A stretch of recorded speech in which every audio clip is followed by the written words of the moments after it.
It is 6 a.m. and we are just hours away from the first presidential debate right here on Denver7. He's going to want to make it personal. He's going to want to get in the mosh pit.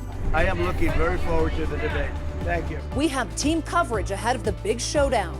Plus, a years-long Denver7 investigation uncovered horrific issues at a northern Colorado mental health facility. There was an immediate threat to life and limb. Now, the health department is taking action. Effective today, they are no longer in operation. New at 6, why college kids are less likely to follow COVID-19 restrictions. And this is a welcome sight for so many in Colorado. Snowmaking has started in the high country. What a sight for sore eyes there. We are just weeks away from the first resorts opening in Colorado. Good Tuesday morning to you. Thanks for waking up with us. I'm Brian Sanders. And I'm Molly Hendrickson. Meteorologist Lisa Hidalgo joins us from her home weather center. And Lisa, another cold morning in the mountains to make some more snow.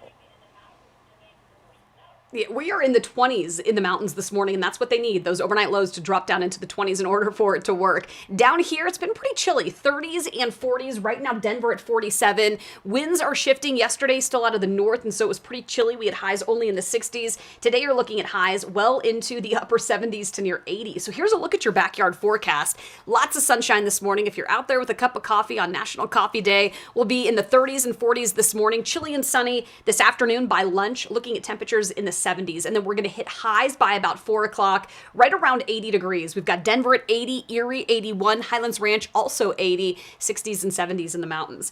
Now, we are expecting sunshine all week long, although there will be a weak cold front on Thursday. I'll show you how that's going to impact our temperatures by that point, plus what the Broncos can expect there at MetLife Stadium on Thursday, coming up here in just a few minutes.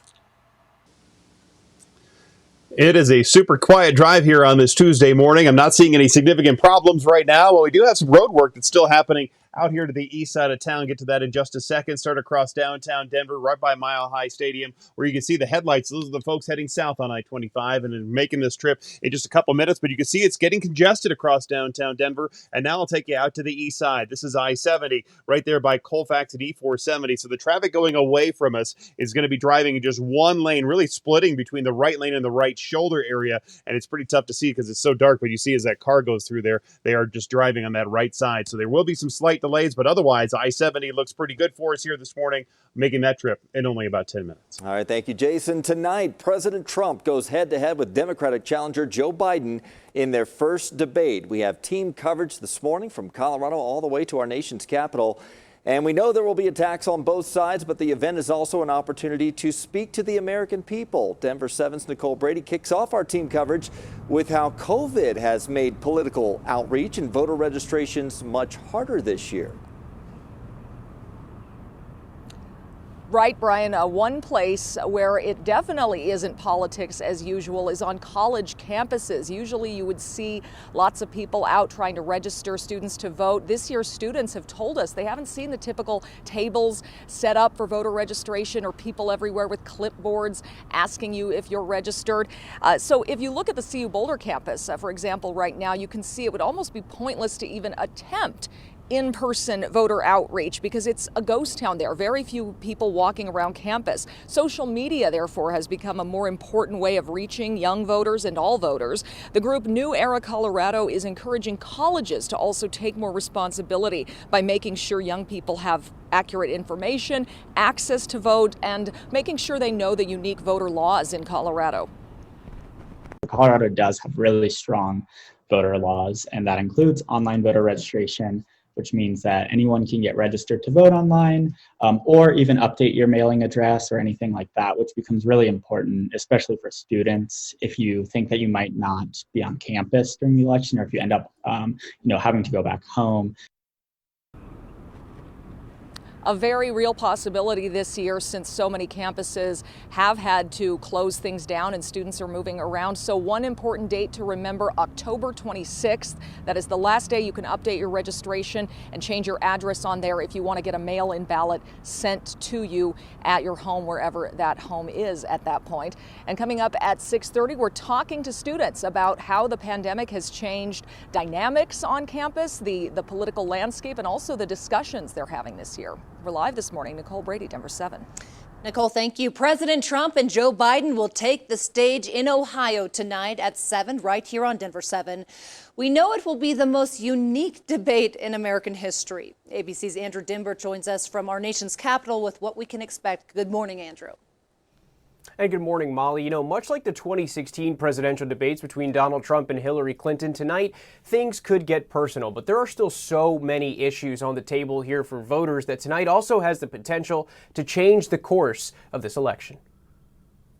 This morning, final preparations are underway for the first presidential debate, and it will be unlike any other in modern American history. Joe Biden and President Trump will not shake hands. There will be no opening statements and very few in the crowd. Biden says he's prepared for the gloves to come off. He's going to want to make it personal. He's going to want to get in the mosh pit. I'm going to talk about why I want to be president of the United States. The candidates' approach about as different as the candidates themselves. Biden taking time off the trail to get ready. But Trump rolling with his rallies, taking his message right to his supporters. How many hours would you say you've spent on debate? A little time. I mean, not a lot. More or less than 60. I'm running a country. I don't have the luxury. Trump and Biden are coming face to face for the first time this campaign, while the presidential race is tightening in some key battleground states. A new ABC News Washington Post poll shows Biden getting a big boost from women in Pennsylvania. Mr. Trump is using his Supreme Court pick to energize his base. Biden says healthcare is at stake, with the court set to decide the fate of Obamacare just 1 week after the election. This is about whether or not pre-existing conditions will continue to be covered.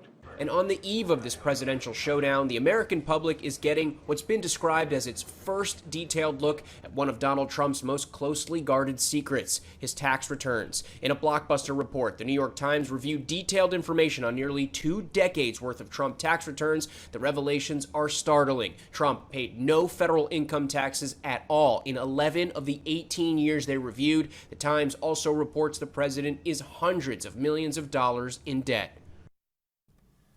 And the president has repeatedly said that his tax returns are under IRS audit. He also recently tweeted that he has very little debt compared to the value of his assets. And as for tonight's debate, moderator Chris Wallace will give his first question to President Trump. Reporting in Washington, D.C., Andrew Dimber for Denver 7. Molly, back to you.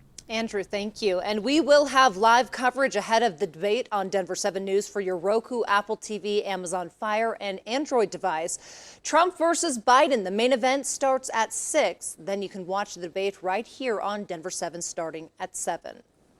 For years now, Denver 7 Investigates has exposed problems with patient care inside Clearview Behavioral Health in Johnstown, and now the state has taken action. Yesterday, the state suspended Clearview's license and shut it down. Our chief investigator, Tony Kovaleski, has done dozens of reports exposing critical failures behind closed doors at Clearview. They include accusations of Medicare and Medicaid fraud, holding patients longer than medically necessary, theft by staff, and the death of a father of 2 who was given powerful drugs and left unattended.